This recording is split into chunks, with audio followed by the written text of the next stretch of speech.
सिद्धेभ्यः। जय श्री ओम नमः सिद्धेभ्यः। जय श्री ओम नमः सिद्धेभ्यः। 24 तीर्थंकर भगवान की जय। अनंत सत्यव्रत भगवान की जय। कुंडलपुर के बड़े बाबा की जय। मूल 1000 श्री चिन्मयी पार्श्वनाथ भगवान की जय। संत सुरमणि आचार्य भगवान श्री विद्यासागर जी महाराज की जय। परम पूज्य मुनिवर श्री सुधा सागर जी महाराज की जय। परम पूज्य महासागर जी महाराज की जय। समस्त मुनि संघ की जय। कर्म सिद्धांत की ओर जब हम दृष्टिपात करते हैं तो आचार्य ने यह कहा कि 8 कर्मों की परंपरा में सबसे बलवान अगर कोई कर्म है या यूं कहो कर्मों का जो राजा है वह है मोहिनी कर्म। वह कर्म इतना बलवान है कि इस जीव को अनादिकाल से संसार में परिभ्रमण करवा रहा है और यह जीव उस मोह के कारण अनंत काल से इस संसार में घूम रहा है। लेकिन आचार्य महाराज कहते हैं मोह जितना बलवान है उतना कमजोर भी है, क्योंकि 8 कर्मों की परंपरा में जब यह जीव मोक्ष मार्ग में आरूढ़ होता है तो सबसे पहले मोहिनी कर्म का नाश करता है। अब देखो, जो कर्म इस संसार में इस जीव को परिभ्रमण करवा रहा है, जो कर्मों का राजा बना हुआ है, जब यह जीव ज्ञान और वैराग्य का सहारा लेता है उसके माध्यम से यह उस मोह कर्म को हटाता है, नाश करता है। मोह कर्म को नाश करना कठिन तो है, सरल तो है नहीं, क्योंकि इसका परिवार जो है ना बहुत बलवान है। मोह कर्म के 2 पुत्र हैं, राग और द्वेष। राग के 2 पुत्र हैं और द्वेष के भी 2 पुत्र हैं। द्वेष के पुत्र हो गए क्रोध और मान, और राग के पुत्र हो गए माया और लोभ। अब इनका परिवार इतना बढ़ गया कुछ पूछो ना, और यह आत्मा को दबा करके रखे हुए हैं। हमें और कुछ नहीं करना है, बस इस राग द्वेष की परंपरा को नाश करना है। जब यह जीव सम्यक्त्व की ओर उन्मुख होता है, मिथ्यात्व के टुकड़े करता है, तो कहते हैं उस समय ब्रह्मांड में ऐसी कोई भी शक्ति नहीं है कि इस जीव का कुछ बिगाड़ कर सके। यह जीव उस समय इतना बलवान हो जाता है कि सारी शक्तियां मिलकर भी अगर इस जीव के ऊपर आक्रमण करें तो जीव का तिलतुस मात्र भी हनन नहीं हो सकता, कुछ बिगड़ नहीं सकता, मरण को प्राप्त नहीं हो सकता। अब बताइए क्या शक्ति है उस सम्यक्त्व की कि उस समय सम्यक्त्व के अभिमुख हुआ है, सम्यक्त्व को प्राप्त नहीं किया, प्राप्त तो बाद में करेगा।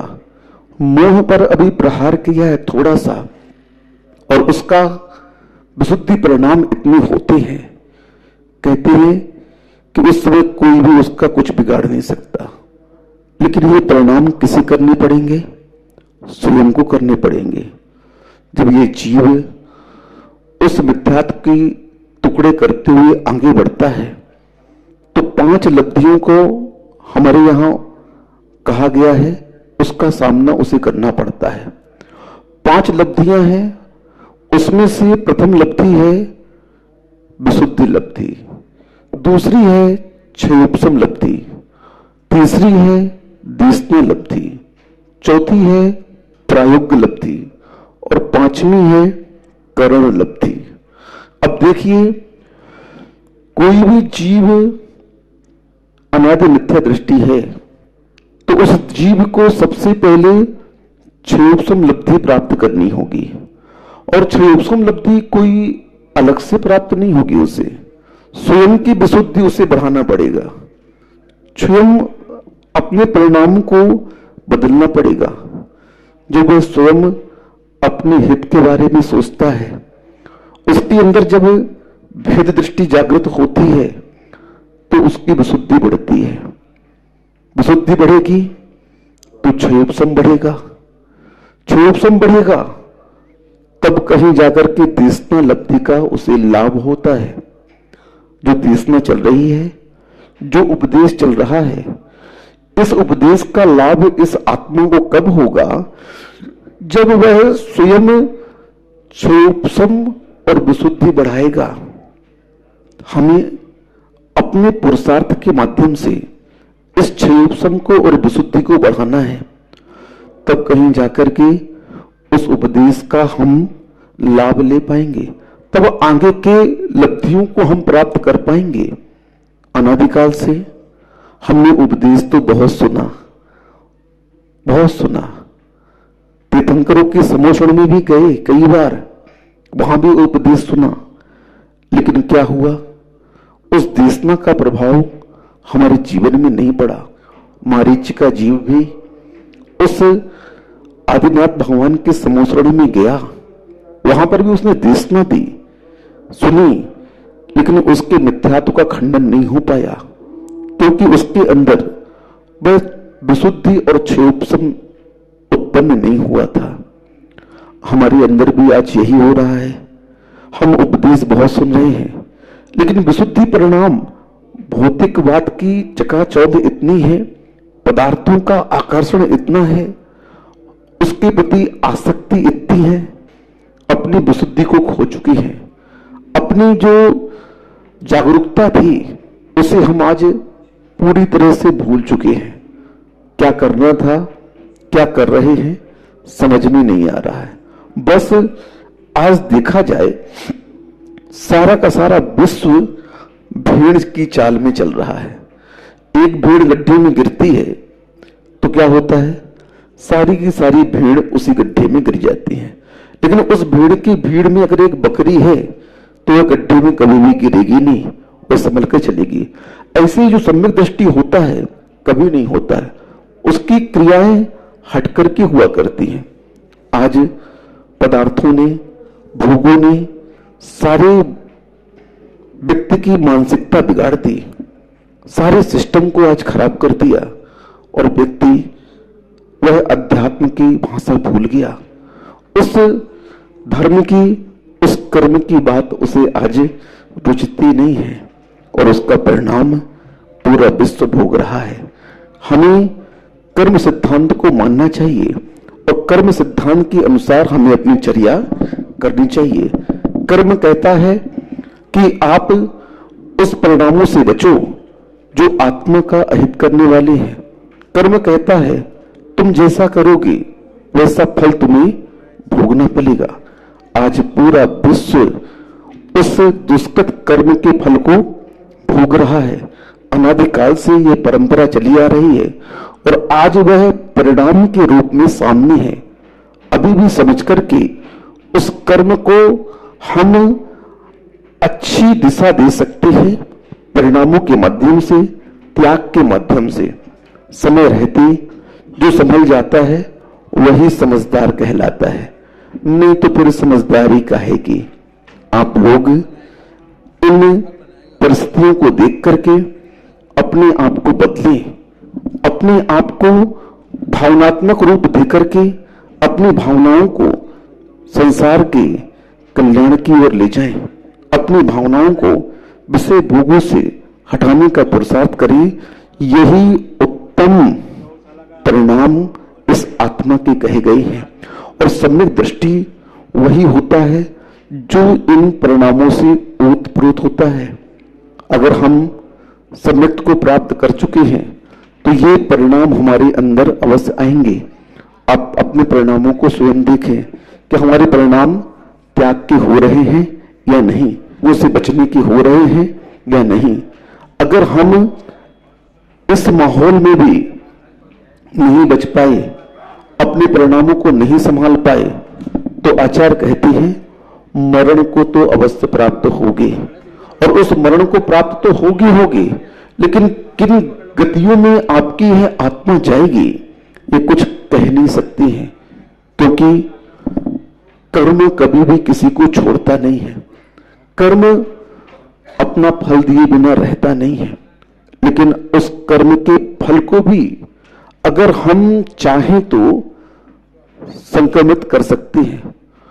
हमारे अंदर वह शक्ति विद्यमान है कि हम कर्म के फल को भी अपकर्षित कर सकते हैं, घटा सकते हैं। कर्म के फल को घटाने की क्षमता भी इस मनुष्य के पास में है और कर्म के फल को बढ़ाने की क्षमता भी इसके पास में है। तो बढ़ा हुआ कर्म जो हमने बांधा है, उस कर्म को हम अपकर्षित कैसे करें? तो आचार्य कहते हैं कर्म को अपकर्षित करने का मात्र एक ही माध्यम है, सच्चे देव गुरु शास्त्र की शरण में जाकर के आदेश रूप आचरण के लिए हमें कहा गया है। उसका जब हम पालन करेंगे तो नियम से उन कर्मों को हम अपकर्षित कर सकते हैं। कर्म किसी भी रूप में आ सकते हैं। कर्म जब भी आएंगे तो वेदना का ही अनुभव कराते हैं, और उस असाता को हम साता में कैसे बदलें? तो आचार्य महाराज कहते हैं जिनवाणी की आज्ञा को मान करके, गुरु के उपदेश को सुन करके अगर हम अपनी क्रियाओं को बदल देते हैं, परिवर्तित कर देते हैं, तो उस कर्म बंध से भी हम बच सकते हैं और उनके फल को भी हम कम कर सकते हैं। लेकिन सारा का सारा पुरुषार्थ आपको स्वयं करना पड़ेगा। ये पुरुषार्थ आप लोग जल्दी प्रारंभ करें इन्हीं भावना के साथ में। जय श्री ओम नमः सिद्धेभ्यः, जय श्री ओम नमः सिद्धेभ्यः, जय श्री ओम नमः सिद्धेभ्यः। सर्वमंगल मांगल्यम सर्वकल्याणकारकम प्रधानम सर्वधर्माणां जैनम जयतु शासनम, जैनम जयतु शासनम, जैनम जयतु शासनम। पंच परमेष्टि भगवान की जय। आचार्य श्री गुरुवर कुंद कुंद महाराज की, गुरुवर विद्यासागर जी महाराज की जय। परम पूज्य मुनिवर श्री सुधासागर जी महाराज की। एक की भूल कभी कभी सारी दुनिया को भोगना पड़ती है। सूखा पेड़ जलता है तो हरे पेड़ों को भी साथ में जलना पड़ता है। एक छोटी सी मांसाहारियों की भूल सारे शाकाहारियों को तो क्या, साधु संतों के लिए भी भय का कारण बन गई। अभी आप सुन रहे थे, अभी बताया जा रहा था, बता रहे थे कि महाराज की कितनी बड़ी विडंबना। एक व्यक्ति, एक देश गलती करता है, भोगना सारी दुनिया को पड़ता है। ऐसे ही दुनिया में निमित्त नैमित्तिक संबंध बने हुए हैं। इसे हमारी शास्त्रीय भाषा में उदीर्णा कहते हैं कि एक व्यक्ति का घर में असाता कर्म का उदय आ जाए तो पूरे परिवार को निद्रा से रहित होना पड़ता है। पूरे परिवार की आंख में आंसू आ जाता है। कर्म एक का आया और रो रहा है पूरा परिवार। घर में एक व्यक्ति पर संकट आया है, एक व्यक्ति को परेशानी आई है, एक व्यक्ति का असाता कर्म का उदय आया है और रो रहा है पूरा घर, पूरा परिवार रो रहा है। और रोना बता रहा है कि पूरे परिवार के असाता कर्म का उदय, क्योंकि दुख के आंसू बिना असाता कर्म के आ ही नहीं सकते। लेकिन पाप तो एक ने किया था ना, दुख तो एक ने किया था, पर दूसरे लोगों को क्यों असाता परेशान कर रही है? उसके दो कारण हैं। पहला कारण है कि यदि अपराधी व्यक्ति से निरपराधी संबंध रखेगा तो निरपराधी को भी अपराध के छांटे आएंगे। बताते हैं, कोई व्यक्ति अपराध करके आया, तुमने कोई भी अपराध नहीं किया और अपने घर में उसको छुपा लिया, तो बराबर आपको भी अरेस्ट किया जाएगा, क्योंकि आपने अपराध तो नहीं किया लेकिन अपराधी को शरण दी है, अपराधी का सहयोग किया है। आपको मालूम भी नहीं है तो भी आपको एक बार तो अरेस्ट किया जाएगा, क्योंकि अपराधी आपके घर में पाया गया। आपके घर में अपराधी क्यों पाया गया? किसी के संबंध में शक होता है और पूरे परिवार की जांच बाहर गया ही नहीं हूं, लेकिन जो बाहर गया था वो कुछ देर आपके घर में रुका है, इसलिए वह वायरस छोड़ सकता है। ये मात्र के लिए वायरस की ही बात नहीं है, कर्म सिद्धांत ही ऐसा है। सृष्टि के अंदर हर वायरस का ये स्वभाव है, हर वायरस पुण्य और पाप दोनों का है। घर में एक व्यक्ति पुण्यात्मा होता है, सारे लोगों के पाप दबे हुए रहते हैं, पुण्य की उदीर्णा हो जाती है। एक व्यक्ति कारण, एक व्यक्ति घर में आ जाए तो ऐसी फौवारा हो जाए कि लक्ष्मी संभले नहीं, और सबके सब खुशहाली होती है। तीर्थंकर जब जन्म लेते हैं, पूरे के पूरी सारी दुनिया में 7 कर्म का उदय आ जाता है। पूरी 12 योजन की अयोध्या में दरिद्रता दूर हो जाती है। 100 योजन तक केवल ज्ञान के बाद सुभिक्ष हो जाता है, किसी कोई बीमार नहीं। कितनी बड़ी देखो निमित्त भगवान ने पुण्य किया। हाँ, भगवान ने पुण्य किया, इतना पुण्य किया, और पुण्य का फल देखो कितने लोगों को मिला। 100 योजन तक सुभिक्ष ही सुभिक्ष, कोई दरिद्र नहीं, कोई अकाल नहीं, कुछ नहीं पड़ेगा। एक व्यक्ति का पुण्य है मात्र। तो 100 लोगों, 100 योजन के जीवों का पुण्य नहीं है, पुण्य तो है, उनका भी नहीं मिलता, लेकिन वो पुण्य उदय में आने वाला नहीं था। हो सकता था पर रूप संक्रमण होकर खत्म हो जाता, हो सकता था द्रव्यच्छेद काल विपरीत मिलने से वह फल न दे पाता, पर मुख से चला जाता, सात अशुभ में चला जाता। लेकिन तीर्थंकर एक निमित्त मिल गया, सब जीवों के पाप उपशमित हो गए और उनका पुण्य का उदय आया। समोषण में जिंदगी में कभी विकलांग ठीक नहीं होना। जन्मांध है, जन्म से अंधा है। डॉक्टरों ने स्पष्ट कह दिया ये जिंदगी में कभी आंखें प्राप्त नहीं करेगा। जन्म से पोलियो है, ठीक नहीं होगा। जैसे ही भगवान के समोषण में पहुंचा, जन्मांध भी देखने लग जाता है, विकलांग भी चलने लग जाता है, जन्मजात गूंगा बोलने लग जाता है। एक व्यक्ति के पुण्य की बलिहारी देखो, एक व्यक्ति के पुण्य की स्थितियां देखो कितनी विचित्र हैं।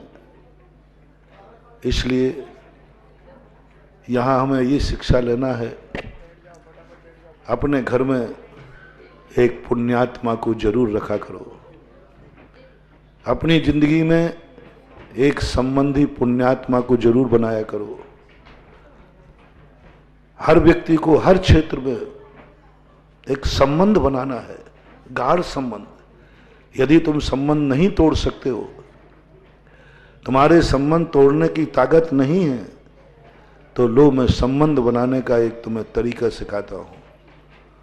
मोह तुम नहीं तोड़ पाते हो तो कम से कम एक अपनी जिंदगी में ऐसे व्यक्ति से संबंध बना लो जो तुम्हारे अभावों को सद्भाव में बदल जाए। पर संबंध बनाने का तरीका देखना क्या है, मार संबंध नहीं, अंतरंग संबंध होना चाहिए, तभी बात बनेगी। अंतरंग संबंध कब पहराएगा? जब तुम जिससे संबंध बनाया है, क्या उसकी खुशी में तुम्हें खुशी है? जो मैंने कहा ना, संबंध बनाओ। तुम गृहस्थों को क्यों संबंध बनाए जाते हैं, और तुम गृहस्थ लोग अच्छे लोगों से संबंध क्यों बनाते हो? ऐसे ही नहीं, इसका बहुत बड़ा मनोविज्ञान है। ऐसे नेचुरल पद्धति नहीं है कि नहीं गृहस्थ को बनाना है। इसका बहुत बड़ा क्यों रीजन सिखाया इस कर्म भूमि में ऋषभ देव ने, संबंध बनाओ। भोग भूमि में संबंध बने बनाए मिलते हैं, स्वर्गों में संबंध बने बनाए मिलते हैं, कर्म भूमि में संबंध बनाना पड़ते हैं, बनाना पड़ता है। 12वें कुलकर हुए मरुदेव। मरुदेव युगलिया पैदा हुए थे, लेकिन मरुदेव के सामने एक जीवन की घटना घट गई कि मरुदेव के जब 13वें कुलकर प्रसेनजित का जन्म हुआ तो वे अकेले जन्म लिए।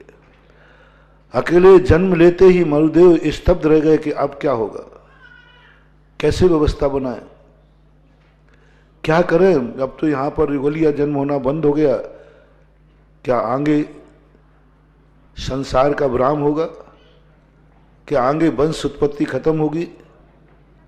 वो स्तब्ध को प्राप्त हो गए। और जैसे इस स्तब्ध को प्राप्त होते हैं, प्रत्येक कुलकर के लिए नियम है, अपने पूर्व भवों का स्मरण होता है।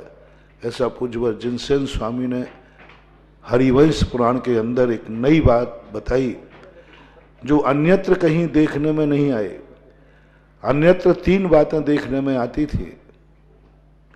एक बात देखने में आती थी, जब कुलकरों को आश्चर्य घटना होती है तो उनको अवध ज्ञान प्रकट हो जाता है। दूसरी चर्चा आती है कि जब कोई दुर्घटना घटती है तो, लेकिन हरिवंश पुराणकार ने तो एक स्पष्ट कह दिया, जितने कुलकर हैं इन सबको जन्म से ही अपने पूर्व भवों की स्मरण रहता है। कई पूर्व भव उनके याद में रहते, अपने आप जन्म से कुदरत से रहते, जाति स्मरण नहीं, अवध ज्ञान नहीं, सब के लिए स्मरण में रहते हैं। तो जैसे ये घटना घटी, मरुदेव को पूर्व भवों का स्मरण होया। अब ये संसार विवाह व्यवस्था से चलेगा। उधर पता किया कि दुनिया में कहीं कोई ऐसा हुआ क्या, नहीं। तो एक जीव के यहां घटना घटी कि उसके कन्या की उत्पत्ति मात्र हुई, उसके साथ युगलिया जन्म नहीं। मरु देवी ने इसका खोज कराया। ऐसी फिर कई घटनाएं घटने लगी, क्योंकि शादी जन्म के समय तो होती नहीं। और वो 29 दिन में जो बालक, 21 दिन में बालक पूर्ण होता था, वो भी व्यवस्था नहीं बन रही है। धीरे धीरे सारी व्यवस्थाएं विपरीत होती गई। तो राजा मरु देवी ने अपने पुत्र की शादी के लिए बहुत खोज कराई, किसके साथ करें। कुलीन कन्या के साथ विवाह किया। इससे ये सिद्ध हुआ, जो बार बार प्रश्न आता है, अभी तक यही कहा जाता था कि नाभि राय और मरु देवी युगलिया जन्म लिए थे। पूज्यवर जिनसेन स्वामी महाराज ने श्री हरिवंश पुराण में स्पष्ट निषेध किया कि मरु देवी और नाभि राय, उनके पिताजी का भी विवाह, नाभि राय के पिताजी का भी विवाह हुआ था प्रसेनजित का। तो मरु देवी और नाभि राय, और मरु देवी एक विद्याधरणी थी। मरु देवी विजयात पर्वत की गुफा से उच्च कुल को मान करके लाई गई थी। नाभि राय का विवाह प्रसेनजित ने पूरे आर्या खंड में खोज कराई। अंत में विजयात पर्वत की गुफा, विजयात पर्वत में, विजयात पर्वत की श्रेणी में, वहां से मरु देवी नाम की कन्या से नाभि राय का विवाह किया। यानी वहां देखो कैसी विचित्र बढ़ रही। उच्च साथी बनाओ, पुण्यात्मा को बनाओ। घर में आना है,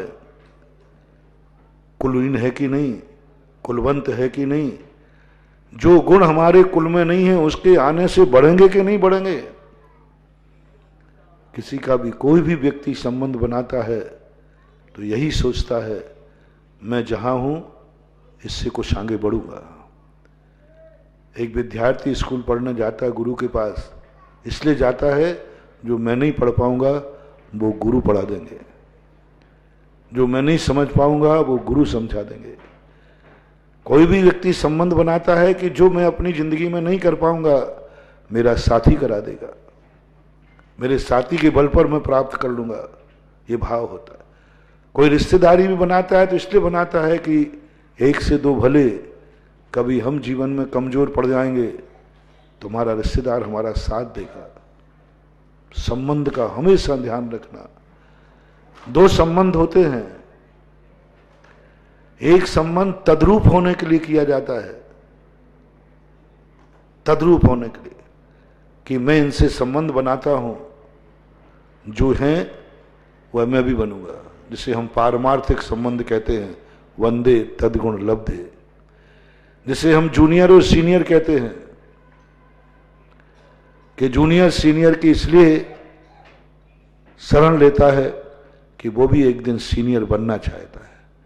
हम लोग भगवान की भक्ति इसलिए करते हैं कि एक दिन अपन को भगवान बनना है। तो ये परिणाम एक आता है कि मैं इसके साथ संबंध जोड़ूंगा, एक दिन मैं भी इस जैसा बन जाऊंगा। लेकिन ये सबके बस की बात नहीं है। भगवान से संबंध जोड़ने के सभी भगवान बन जाएंगे, सभी भगवान के बनने के भाव आते हैं, ऐसा बात नहीं। भगवान से संबंध 100 लोग जोड़ते हैं मान लीजिए, तो एक का भगवान करने का भाव आता है, 99 का भगवान बनने का भाव नहीं आता। लेकिन भक्ति 100 लोग करते हैं। स्वर्गों के अंदर असंख्यात देवता भगवान की भक्ति करते हैं, उनका 1% भी नहीं बनता कोई भगवान बनने का भाव करता है। आप लोग भी इतने लोग मंदिर आते हैं, प्रतिदिन मंदिर आते हैं, कितने लोगों का मानो जो भगवान बनने के लिए मंदिर आते हैं? कितने लोगों को मान लो? मंदिर में मान लीजिए 1000 लोग आए हैं, 1000 में कितने लोग इस भाव से आए कि मैं भगवान की पूजा इसलिए कर रहा हूं, भक्ति इसलिए कर रहा हूं, मुझे भी भगवान बनना है? कितने लोग मान लो? 1000 में एक आध तो निकल आएगा। बहुत मुश्किल है, कठिन है, बहुत कठिन। कितने लोग महाराजों के पास इसलिए आते हैं कि महाराज मैं आपके बार बार दर्शन इसलिए करता हूं कि आपके दर्शन करते करते एक दिन मैं भी महाराज बन जाऊं। आपका वंदन करते करते, कहते ना वो खुद का वंदन हो जाता है। बताओ अच्छा, कितने लोग अपन यहां, जितने लोग तुम लोग बैठे हो, कितने बार आचार्य श्री के महाराजों के दर्शन किए? दर्शन तो आप करते, मुनि भक्त तो पक्के हो, उसमें कमजोरी नहीं है। कब कब ये भाव आया दर्शन करते समय कि हे भगवान, आज का दर्शन मेरे में वो शक्ति दे दे कि मैं भी एक दिन मुनि बन जाऊं। प्रतिदिन मुनि महाराज के दर्शन कितने लोग करते हैं? चलो आचार्य श्री के कितने लोग करते हैं एक दिन में? 5000 मान लो, 10,000 मान लो, जितने मानना हो उतने मान लो। चैनल के माध्यम से और ज्यादा, चैनल के माध्यम से खूब कर रहे हैं। कितने लोगों में मन आता है कि मैं भी महाराज बनूं? कितने लोग महाराजों को आहार देते हैं, खूब देते हैं, और कितने बार दे चुके हैं? बिजोलिया वालों कितने बार आहार दे चुके हैं? अब महाराज हम लोग तो बहुत छोटे से हैं, घर हैं, और अब देखो स्वाभाविक है 40-50 घर के जो मुनि भक्त होंगे, 60 घर मान लो, और महाराज 200 दिन रुकेंगे तो कितने बार हो जाएंगे? और जब भी यहां महाराज आते हैं तो बिजोलिया वालों को तो ये मौका मिलता ही है, आहार तो जम के कराते हैं, इसमें कोई संदेह नहीं। बिजोलिया वाले आहार कराने में नंबर 1 हैं, जम के, खूब जम के कराते हैं, भक्ति से कराते हैं। बस एक प्रश्न पूछता हूं, आहार कराते समय आनंद भी तुम्हें बहुत आता है? थकते नहीं हो? विराम नहीं लेते कि आखिर कब तक चौका लगाऊं? ऐसा कितने लोगों को भाव आ जाता है? महाराज यदि ज्यादा लोग जाएं तो ये भाव आता है, आखिर कब तक चौका लगाऊं? महाराज तो बिहार का नाम ही नहीं ले रहे, और ये कोरोना ने और प्राण ले लिए। अरे भाई, मुझे पता नहीं अंदर की बात है तुम्हारी, क्या मामला चल रहा हो। जैसे तैसे बिहार का मूड बन रहा था, और कोरोना ने और परेशान कर दिया। अब और पता नहीं कितने दिन और महाराजों को चौका लगाना पड़ेगा, ऐसा भाव तो नहीं आता? नहीं आता, मुझे विश्वास है। तुम्हें तो ये भाव आता है कि हे भगवान, सदा कमट मौजूद बना रहे जिससे महाराज यहीं रुके रहे। क्योंकि तुम्हारी राजस्थान वालों की भक्ति में तो ताकत है नहीं कि भगवान को, महाराज को रोक ले। 2 प्रकार के महाराज को रोकता है कोई व्यक्ति। एक तो भक्ति का, भक्त का पुण्य, और भक्ति रोकती है। इतनी भक्ति होती है कि उस भक्ति के कारण से रुक जाते हैं। लेकिन राजस्थान में भक्ति में इतनी ताकत नहीं है, भक्ति में ताकत नहीं है कि भक्ति रोक ले। यदि भक्ति में ताकत होती तो आचार्य श्री राजस्थान से जाते ही नहीं। उनका जाना बता रहा है कि भक्ति में दम तो है नहीं, भक्ति तो आकर्षित नहीं कर पाएगी। भक्ति के माध्यम से तो कोई साधु यहां आने की सोचेगा नहीं, और आएगा तो तुम्हारी इतनी भक्ति नहीं है कि तुम्हारी भक्ति देख करके रुक जाए। भक्ति तो है, वो एक अलग भक्ति होती है, वो वाली वो अंदर से निकलती है। भक्ति नहीं है सो बात नहीं है। यहां रोकने में मात्र एक कारण बन सकता है। पारसनाथ यहां भक्ति के कारण रुकने नहीं आए थे, वो तो निकल रहे थे। कमठ है जो पारसनाथ का हितैषी है, राजस्थान वालों का हितैषी है। जो कमठ कहता है, हे राजस्थान वालों, तुम्हारी भक्ति जिन महाराज को नहीं रोक सकती है, मैं महाराज को यहां रोक सकता हूं, और ऐसा रोकूंगा कि वो यहां से उठने का नाम भी नहीं लेंगे। और देख लो, पारसनाथ को किसने रोका? भक्ति ने नहीं, कमठ ने रोका। और एक सामायिक करने बैठे और 8 दिन रोका, और 8 दिन रोका तो ऐसा रोका कि केवल ज्ञान प्राप्त करा दिया। तो किसका उपकार है तुम्हारे ऊपर? कमठ का। तो ऐसे तुम कमठ पैदा करो। महाराज आवे और कमठ को बुलाओ कि हे कमठ आजा भाई। देखो, वैसे तो अपना समय पूरा हो चुका था, बिहार का भी मन बन चुका था, गार्ड ने पूरी झंडी आ चुकी, दिख चुकी थी, सब कुछ हो गया। अब किसने रोक दिया? कोरोना ने। यही कमठ है, और क्या है? तो ऐसी स्थिति कभी बनती है? नहीं बनती। मैं कह रहा हूं ना तुम्हारी तरफ से, मुझे विश्वास है पूरी जिंदगी भर भी रुका रहूं तो बिजोलिया वालों को शायद मैं भार नहीं लगूंगा। कहीं ये हंसी हंसी सांची नहीं हो जाए। हाँ, कभी कभी हो जाता है, हंसी भी कभी कभी सांची हो जाती है। थोड़ा देख लो, सोचो कभी ऐसा हो तो क्या हो। कहीं ये हंसी सांची हो गई तो थोड़ा देखो, धड़क तो नहीं रहा है।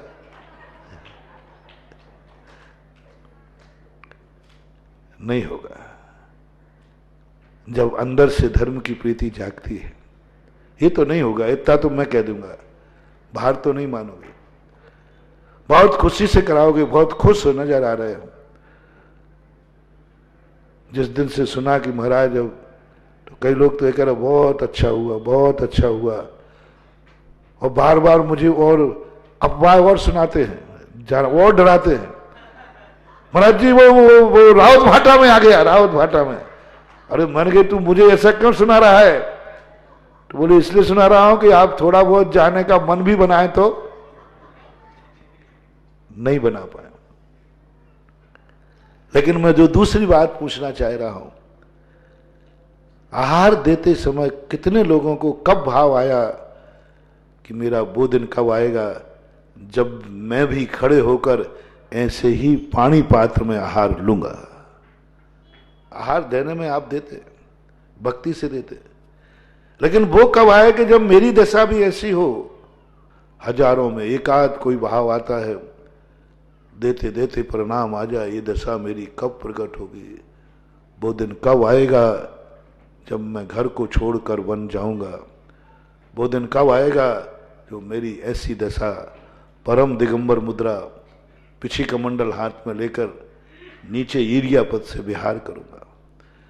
कितने बार मुनियों के विहार कराए तुमने, बहुत अच्छे विहार कराते हो, बढ़िया कराते हो। और बिजोलिया वाले तो विहार कराने में बहुत प्रसिद्ध है।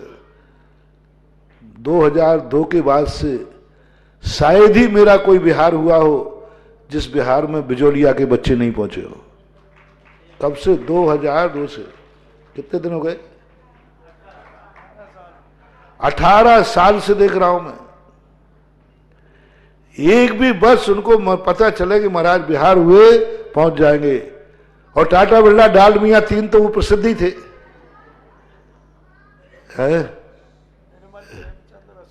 निर्मल प्रेमचंद और अशोक सेठ या राकेश के पिताजी थे ना, वो और निर्मल जी, और एक वो छोटी बिजोलिया वाले टोड़ू के पिताजी है, कौन है? ये तीन तो बिल्कुल बंधे हुए थे। बस जैसे मेरा बिहार हुआ 24 घंटे नहीं भूल जाओ, तीनों दिख जाते। तो मैंने कहा अब पक्का बिहार हो गया, गिरनार का बिहार पूरा कराया। और वही आदत यहाँ के बच्चों में है।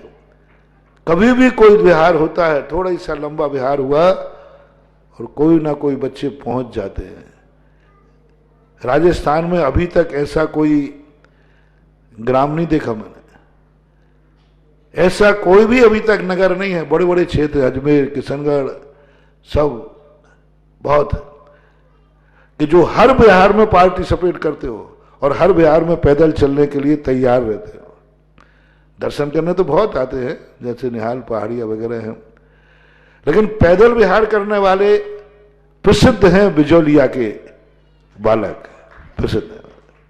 वो सब ठीक है, मैं उन सब चीजों की, लेकिन ऐसे विहार करते समय कितने बार भाव आया मेरी जिंदगी में, कब ऐसा आएगा जब मैं भी एरिया समिति से मुनि बनकर के विहार करूं। कभी जिंदगी में उसको नोट करना, मुनि के साथ विहार करते हुए नोट करना, विचार करना कि वो भाव कब आए कि मेरी दशा भी कभी ऐसी होगी जब मैं पिछी कमंडल लेकर के एरिया समिति से विहार करूंगा। किसी विहार करते हुए मुनिराज को देखकर ये भाव आ जाए, समझ लेना तुम आसन्न भव्य हो और बहुत जल्दी तुम्हारा ये मुनि व्रत तुम्हारे पास आने वाला है। एक दो भाव लगेंगे, ज्यादा नहीं, एक आध भाव में आ जाएगा, क्योंकि तुम्हें मुनि को विहार देखते हुए मन ललचा गया है। मुनि की जिस क्रिया से तुम्हारा मन ललचा जाए, समझ लेना वही तुम्हारी सबसे बड़ी निधि है। कौन सी चर्या मुनि को देखकर तुम्हारा मन ललचाया, और मन ललचाने का अर्थ क्या होता है? ये वस्तु मुझे कब प्राप्त हो। किसी चीज पर अपना मन चला जाए ना, ललच जाए, तो ललचाने का अर्थ क्या? ये वस्तु मुझे कब प्राप्त होगी, कब प्राप्त। ऐसे ही तुम्हें मुनि महाराज की कौन सी चर्या पर कभी मन ललचा है? केशलोंच देखते हुए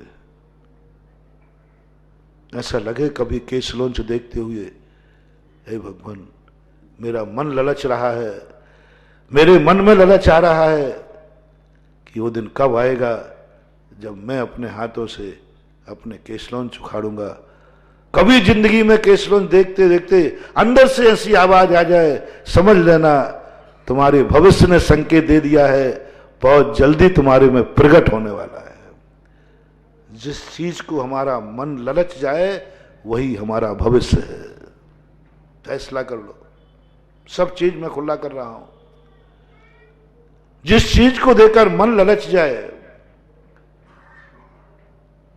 मन ललच जाए, वो पूजा में पढ़ते ना, जो पदवी तुमने पाई है मैं भी उस पर ललचाया हूं। ये बहुत मार्मिक पंक्ति है, बहुत मार्मिक पंक्ति। मुनिराज की 24 घंटे की चर्या देखते हो, सब चर्याएं देखते हो, आपको क्या देख करके, कौन सी चर्या देख करके मन ललच रहा है कि ये मेरे में कब घटित होगा?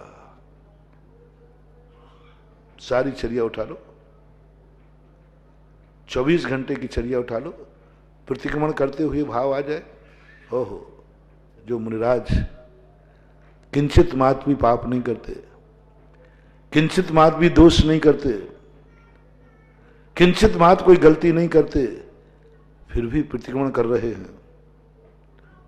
मैं तो 24 घंटे पाप करता रहता हूं, संसार करता रहता हूं, फिर भी कोई आलोचना नहीं करता हूं।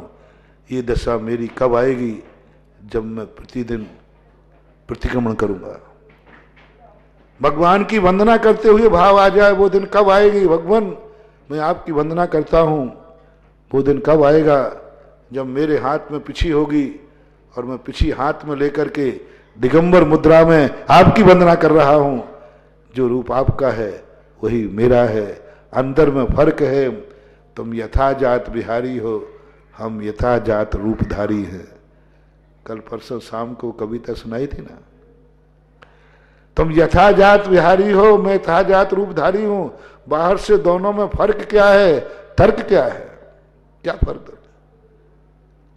यदि मुनि महाराज की मुद्रा को और अनंत भगवान की मुद्रा को बैठाल दिया जाए तो दूर से एक समान दिखती है। पूज्यवर कुंद कुंद भगवान ने अष्टपाहुड़ में लिखा, मुनि मुद्रा जिन मुद्रा, जिन मुद्रा का शब्द दिया, एकस्य जिनस्य रूपम, कुंद कुंद भगवान कहते हैं। जिनेन्द्र भगवान का रूप है ये, एकस्य जिनस्य रूपम। हे भगवान, ये मुनि मुद्रा साधारण नहीं है, साक्षात जिनेन्द्र भगवान की मुद्रा में इसमें कोई अंतर नहीं है। अंदर की बात अलग है कि वे अनंत चतुष्टय से युक्त हैं, मुनि अनंत चतुष्टय से युक्त नहीं है, लेकिन बाहर से दोनों की मुद्रा एक समान। इसलिए कहा जाता, जब कभी तुम्हारे देव दर्शन का नियम हो और कहीं यदि देव दर्शन न मिले और मुनि महाराज मिल जाएं, तो उनका दर्शन करने से देव दर्शन का नियम भी पूरा हो जाता है। मान लो यात्रा करते उस समय महाराज लोग रहते, मंदिर नहीं होता, महाराज की पूजा। पूज्यवर शांति सागर महाराज ने जब सम्मेद शिखर की यात्रा की,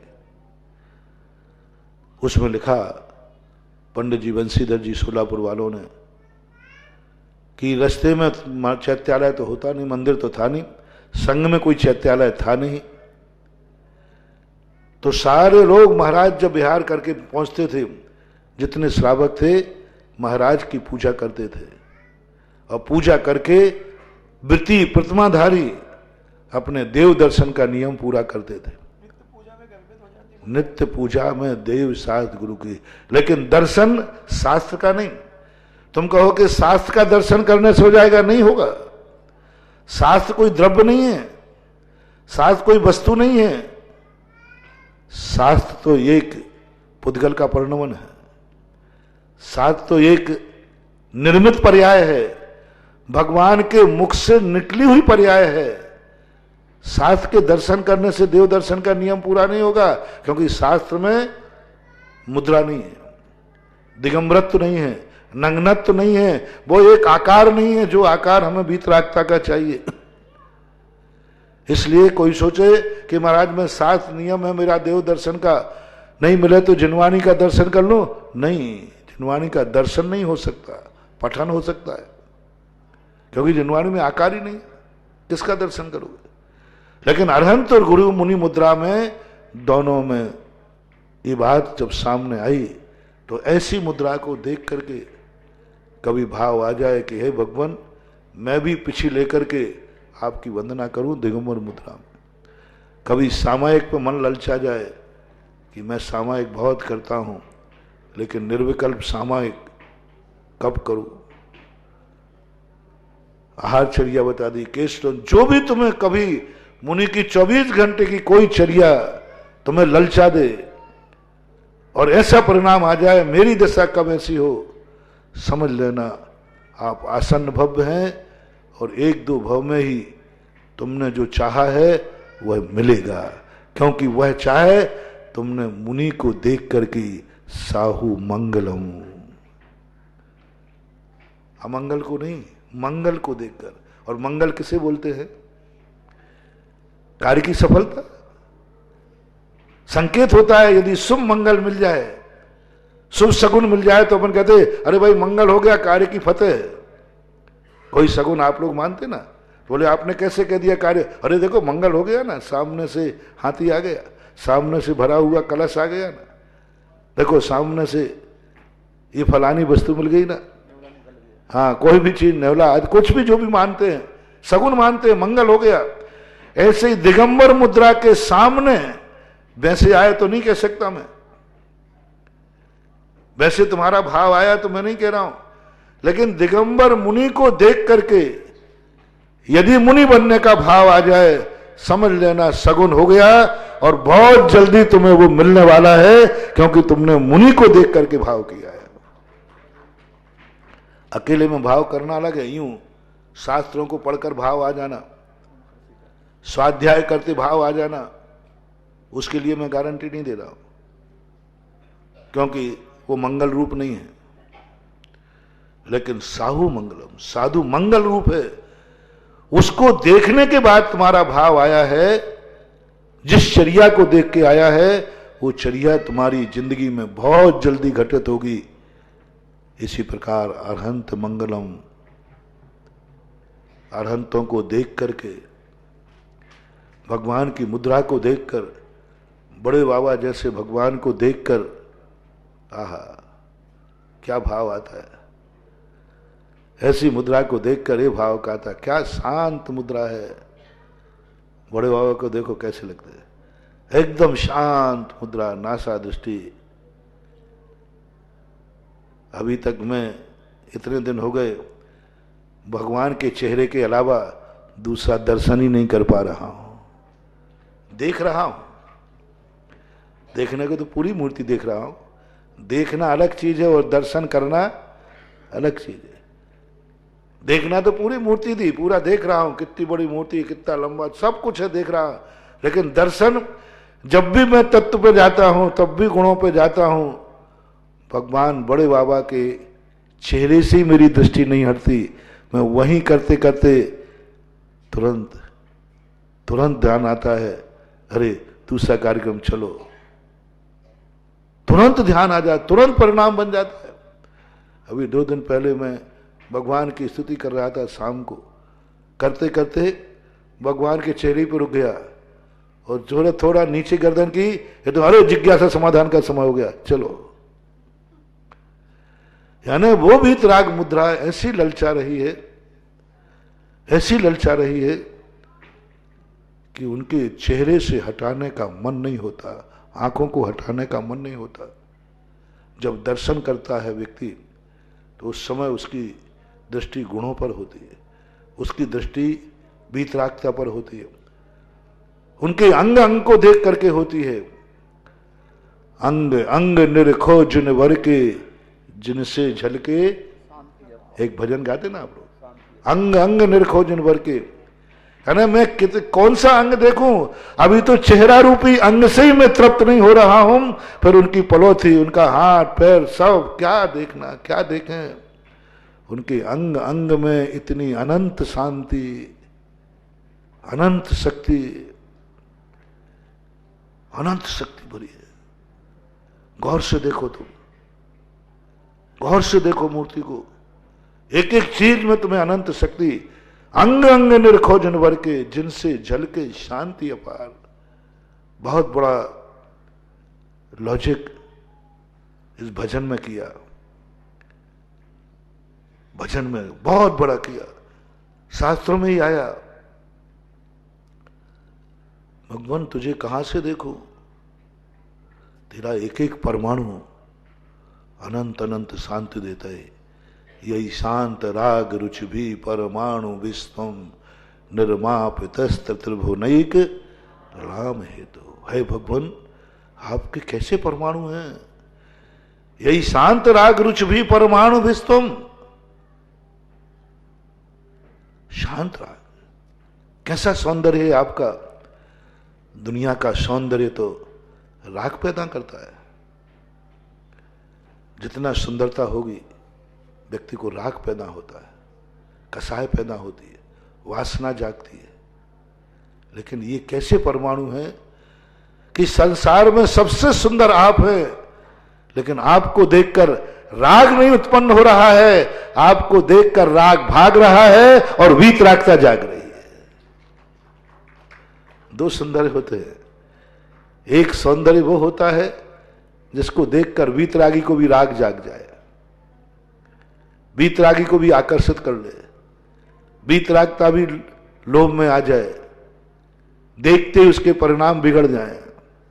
बिगाड़ने का मन नहीं होता, लेकिन निमित्त ऐसा है, वो बनाई ऐसा है। जैसी भावना होती है वैसा शरीर का निर्माण होता है। एक व्यक्ति ने सुंदरता किस लिए चाही? मैं इतना सुंदर हूं कि सारी दुनिया मुझे देखकर राग में भर जाए, सारी दुनिया मेरे से आकर्षित हो, सारी दुनिया मेरे को देखकर राग करे। सारी दुनिया के लोग इसलिए रागी होते हैं। आप लोग अपना सौंदर्य सजाते हैं, झूठ मत बोलना, किस लिए सजाते हैं? आप लोग ब्यूटी पार्लर क्यों जाते हैं? झूठ मत बोलना, सही बोलना। कि हम जब बाजार में निकले सारी आंखें मेरे ऊपर उठे हैं। क्यों?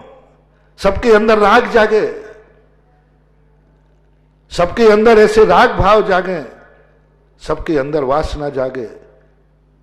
एक हीरोइन जब हीरोइन बन के सजती है इसलिए कि सबके मन ललचा जाए, रागान्वित हो जाएं। हर व्यक्ति इसलिए सुंदर होता है। तो आपकी सारे संसार की सुंदरता ऐसी है जो सबको राग पैदा करती है। भगवान ने क्या भावना भाई, भगवान की भक्ति करते समय, हे भगवान पूर्व भाव में, हे भगवान मेरे शरीर का निर्माण ऐसा हो, कोई घृणा तो करे ही नहीं, ऐसा निर्माण हो कि मुझे देखते ही सारी दुनिया के राग बीतरागता में बदल जाए और सब राग खो बैठे, गाफिल हो जाए। दोनों के देखना, दोनों सौंदर्य को देख करके अपलक देखते हैं। रागी व्यक्ति भी कोई सौंदर्य वस्तु को देखकर अपलक देखता है, एकटक देखता है, लेकिन उसके अंदर राग जाग रहा है। और भगवान के लिए भी ऐसा सौंदर्य एकटक देखता है, एकटक देखता है। दृष्ट्वा भवंत मणिमेष विलोक्य नियम नान्यत्र तोष मुपयाति जनस्य चक्षु। पलक नहीं झपका रहा है, एकदम देख रहा है। बोले क्या देख रहे? बोले ऐसा सौंदर्य मैंने कभी नहीं देखा। तो अंदर क्या जाग रहा है? ऐसा लग रहा है कि मेरा सारा राग निकल गया और वीतरागता मेरे अंदर आ गई। सौंदर्य देखकर वीतरागता आना, सौंदर्य देखकर वीतरागता आना। इंद्राणी मेरू पर्वत पर भगवान का सौंदर्य देखती है, श्रृंगार करती है, वस्त्राभूषण पहनाती है। भगवान इतने सुंदर थे कि प्रक्षाल करते समय बार बार गालों को पहुंच रही है, लेकिन वो पूछ नहीं रहे। सौधर्मंद क्या देर क्यों कर रही हो? बोले मैं क्या करूं, पता नहीं इस बालक के गाल कैसे हैं, ये कुछ इनके चेहरे पर जो पानी की बूंदें हैं ना, ये बूंदें सूख नहीं रही, तो कपड़े से नहीं सूख रही।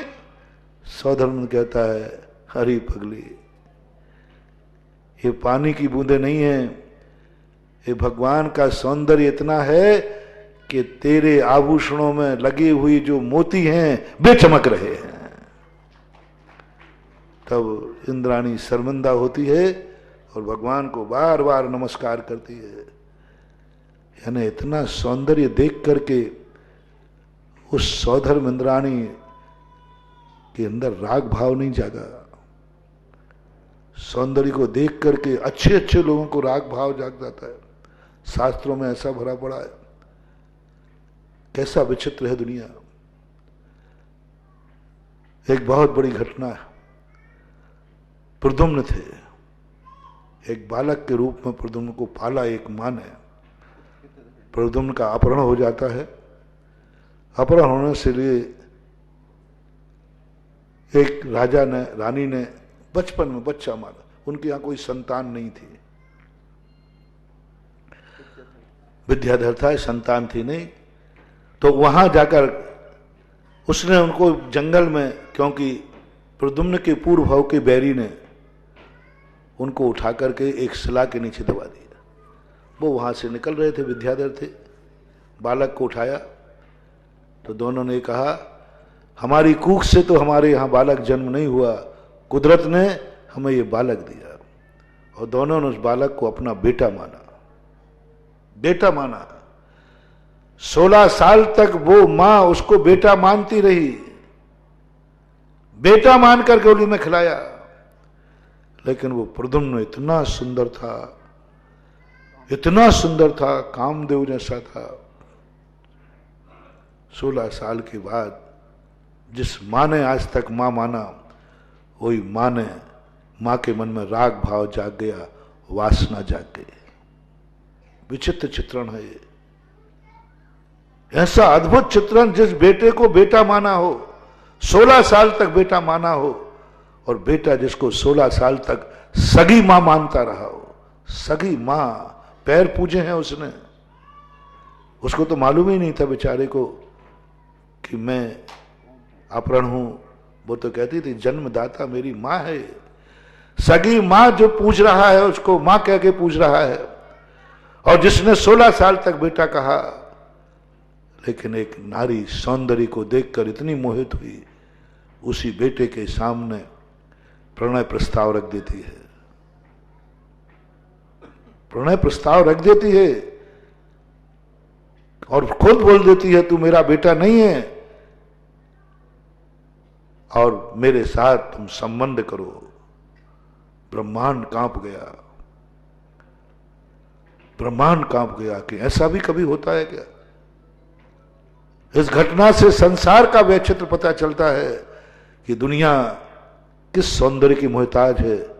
सुंदरता बेटे में भी हो तो मां का मन ललच जाए, सुंदरता मां में भी हो तो बेटे का मन ललच जाए। संसार बड़ा विचित्र है। मां का मन बेटे पर ललच जाए सौंदर्य कारण, और बेटा मां पर ललच जाए। भाई बहन पर मन ललचा दे, बहन भाई पे मन ललच जाए। क्या है संसार, कैसा विचित्र है। ऐसे संसार में जब भगवान की महिमा गाई गई, तब कहते हैं यही शांत राग रुच भी परमाणु विस्तुम। गजब। मानतुंग आचार्य महाराज कहते हैं भगवान, ये परमाणु कहां से लाए आप, ये परमाणु कहां छुपे थे। जो ऐसे सुंदर परमाणु जो हर व्यक्ति देखता है और देख करके उसका राग शांत हो जाता है, वीतरागता आती है। क्या देखो, एक एक अंग, भगवान के एक एक अंगों को देखो। मैं बहुत कम पूरी मूर्ति का कभी दर्शन कर पाता हूं। मैंने कहा था ना, 2.5 महीने तक मैं कुंडलपुर रहा। पूरी मूर्ति का 2.5 महीने में दर्शन नहीं कर पाया। जब यहां से मैं बिहार करके गया था, कानपुर होकर के कुंडलपुर पहुंचा था, मात यहां तक हृदय तक आ पाया। मूर्ति देखना अलग है, दर्शन, चिंतन, वहां की एनर्जी, वहां से जो आनंद की अनुभूति होती है, आनंद की जो अनुभूति होती है, वहां पर जो शक्ति विद्यमान होती है, उस शक्ति को एक एक अंग पर जब प्रतिष्ठाएं होती हैं, तब हम लोगों को मालूम चलता है कौन से अंग पर कौन सी शक्ति बैठी है। एक एक अंग, पूरा शरीर के अंदर एक एक अंग पर शक्ति बैठी है। आंखों पर एक ही शक्ति बैठी है। दर्शन करना यही नहीं होता, दर्शन करने का एक अलग ढंग होता है। अब भगवान का दर्शन करें हम, मंत्रन्यास ही पूरे नहीं होते, अंकन्यास तो बहुत बाद की बात है। अब यहां से शुरू करूं, मान लीजिए मैं ललाट से शुरू करूं, तो मां ललाट का दर्शन करते करते ललाट में आबीज अक्षर स्थापित है। अब देखो उस ललाट में ऐसी क्या शक्ति है जो आने उस स्थान को चुना। आने ललाट चुना, ये स्थान पर ललाट बैठ के अपना साधना स्थल है। जितने ये अक्षर होते हैं, इन अक्षरों का मूल स्थान नाभि है, लेकिन साधना स्थल उसके अलग अलग है। मूल स्थान नाभि है, हर अक्षर नाभि से उत्पन्न होता है। आप कभी अपनी उंगली को नाभि में रखना और एक एक अक्षर बहुत हल्की रखना, बहुत हल्का सा, और देखना अ, ई, उ, ए, ऐ, ओ, औ, अम, अहा, क, ख, पूरे अक्षर पढ़ना। आप बहुत शांति से एकांत में बैठना, बिल्कुल कोलाहल ना हो, और अपनी मध्यमा उंगली को नाभि में स्पर्श कराना, बस स्पर्श। और आप पूरे अक्षर बोलना, पूरे अक्षरों का स्पंदन अलग अलग आएगा, बिल्कुल अलग अलग आएगा। आ बोलोगे तो अलग ढंग का नाभि फड़केगी, ई बोलोगे तो अलग फड़केगी, का बोलोगे तो अलग फड़केगी। जितने भी अक्षर हैं 49 अक्षर होते हैं मूल रूप से, और सामान्य रूप से 53 अक्षर होते हैं, 52। और 49 मूल क्षत्रज्ञा को मानते नहीं है क्योंकि संयुक्त अक्षर है। तो ये 52 अक्षरों को जब आप उच्चारण करना बहुत आनंद आएगा। आप अलग अलग स्वर का देखना, और वही जो टंकण होता है उससे एनर्जी नापी जाती है। इस बीजाक्षर का नेचर और एनर्जी क्या है, वो टंकण से। जैसे वैद्य को कहा था ना हमने, अपन देखते हैं नाभि फड़क रही है, लेकिन वैद्य क्या देखता है, टंकण।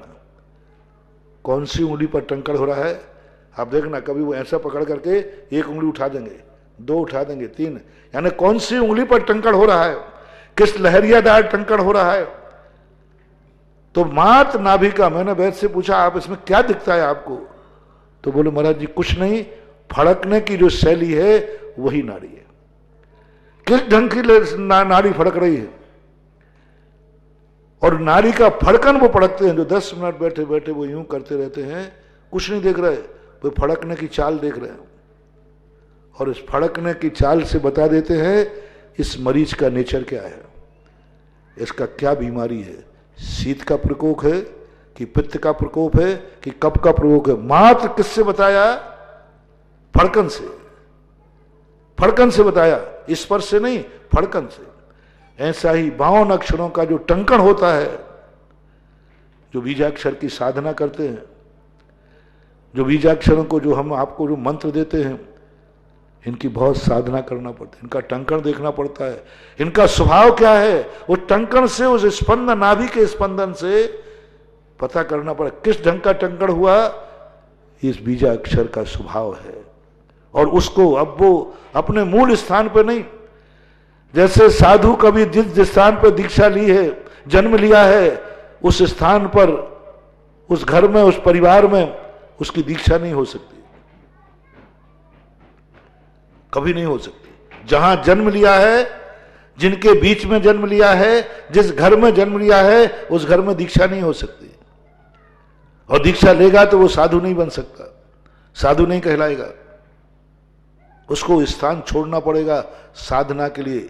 जन्म स्थान साधना स्थल का विरोधी है, जन्म स्थान साधना के लिए निषिद्ध है, जन्म स्थान के लिए छोड़ना ही पड़ेगा, क्योंकि जन्म स्थान की वर्णनाएं अलग होती हैं। वो राग को बढ़ाती है, वो मोह को बढ़ाती है, वो अंदर अंधकार लाती हैं। जन्म स्थान, जब भी आप जन्म स्थान पर जाके बैठोगे, वह स्थान तुम्हें राग बढ़ाएगा, मोह बढ़ाएगा, वीतरागता नहीं। उस स्थान को छोड़ना पड़ेगा, और वो स्थान पकड़ो जिन स्थानों पर प्रत्यक्ष रूप से किसी मनुष्यों का जन्म नहीं हुआ हो। किसी मनुष्य का जहां जन्म हुआ है वो स्थान साधना के लिए उचित नहीं है, क्योंकि जन्म जिस स्थान पर होता है वहां नियम से वीतरागता के विरुद्ध राग की वर्णनाएं विद्यमान होती ही होती हैं, कितनी प्रयास कर लेना। सम्मूर्छन नहीं, गर्भज की बात कर रहा हूं। सम्मूर्छन जीव जहां उत्पन्न होते हैं वो स्थान से कोई फर्क नहीं पड़ने वाला। सम्मूर्छन जीव जो अपने आप उत्पन्न हो जाते, कीड़े मकोड़े, इनके उत्पन्न होने वाले स्थान से कोई फर्क नहीं पड़े, लेकिन गर्भ से जन्म लेने वाला जीव जहां उत्पन्न हुआ हो वहां पर वीतरागी भगवान, वीतरागी व्यक्ति अपनी साधना नहीं कर सकता, सामायिक नहीं कर सकता, दीक्षा नहीं ले सकता। उसके लिए इसलिए जितने तीर्थंकरों को दीक्षा ली, उन्होंने वन में जाके दीक्षा ली, उद्यान में जाके दीक्षा ली, महलों में नहीं ली। वहीं दीक्षा करा देते, फिर दीक्षा करके बिहार कर जाते। जहां उनका जन्म हुआ है महल में, वहीं दीक्षा लेकर फिर बिहार करा देते, सब लोग शांति से देख लेते, नगरवासी सब शांति से देख लेते। नहीं, पालकी से ले जा करके जंगल में ले गए, नेमिनाथ को सहसा वन में ले गए, पारसनाथ को भी बाहर ले गए, उद्यान में जाकर ले गए, सबको अलग अलग स्थानों पर ले गए। क्यों? इसका एक बहुत बड़ा मनोविज्ञान। उस स्थान पर। इसलिए बीजाक्षर अपने जन्म स्थान पर प्रभावकारी नहीं है। जन्म स्थान पर संसार बढ़ाएंगे, नाभि स्थल पर जब इन बीजाक्षरों का ध्यान करते हैं तो समृद्धि बढ़ती है।